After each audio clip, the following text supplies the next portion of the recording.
2021 সালে আমাদের কলেজটি স্থাপিত হয়েছিল। তারপর থেকে আমরা দফায় দফায় বারবার আমাদের আশ্বাস এবং প্রতিশ্রুতি দেওয়া হয়েছে যে আমাদের হাসপাতাল দ্রুততম সময়ে চালু হবে। তারপর 2025 সালে এপ্রিল মাসে আমরা একটি আন্দোলন করি, যেখানে আমাদের দাবি ছিল হাসপাতাল দ্রুততম সময়ের মধ্যে চালু করা। আমরা এই ধরনের প্রতিশ্রুতি আর আশ্বাস আর মেনে নিব না। আমরা একটি মন্ত্রণালয় থেকে একটি সুনির্দিষ্ট চাচ্ছি যে এই সময়ের মধ্যে আমাদের হাসপাতাল চালু হবে, তাহলে আমরা আন্দোলন থেকে সরে আসবো। দুঃখের বিষয় হচ্ছে 2025 সাল গড়িয়ে 2026 সাল চলে আসলেও এখনো পর্যন্ত আমাদের হাসপাতাল চালু হওয়ার কোনো দৃশ্যমান অগ্রগতি আমরা লক্ষ্য করতে পারছি না। এমত অবস্থায় হচ্ছে কি আমরা আমাদের ওয়ার্ড ক্লাসের সংকট এবং হচ্ছে কি ক্লিনিক্যাল যে নলেজ সেটা গ্যাদার করার হচ্ছে কি ফেসিলিটিস আমরা পাবো কিনা সেটা নিয়ে শঙ্কায় আছি একজন উন্নত মানের ডাক্তার হওয়ার জন্য।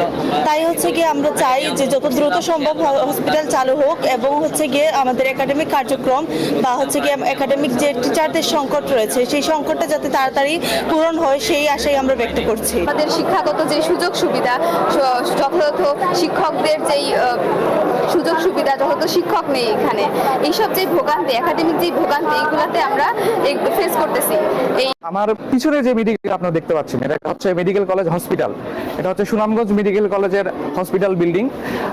ভালো করে লক্ষ্য করলে আপনারা দেখতে পারবেন যে পুরো 10 তলা বিল্ডিংটা কমপ্লিট, কিন্তু বিল্ডিং এর দেওয়ালে দেওয়ালে বিভিন্ন জায়গায় মাকড়সার ছাতা পড়ে গেছে।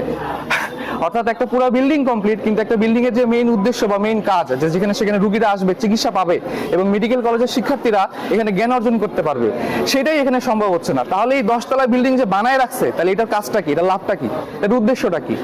তো আমরা সুনামগঞ্জ মেডিকেল কলেজ শিক্ষার্থীরা 1 বছর আগে, 1 বছর 3 মাস আগে আমাদের হসপিটাল যেন সম্পূর্ণরূপে চালু করা হয় এবং এটা যেন তাদের কার্যক্রমগুলো পরিচালিত হয়, সেই জন্য আমরা আন্দোলন করেছিলাম এবং আমাদেরকে আশ্বাস দেওয়া হয়েছিল বারংবার। প্রথমে বললো জুনে, তারপরে নভেম্বরে, তারপরে ডিসেম্বরে, এইভাবে বারবার আশ্বাস দেওয়া হয় যে হাসপাতাল চালু হবে, কিন্তু এখনো পর্যন্ত এই হাসপাতালটা চালু হয়নি।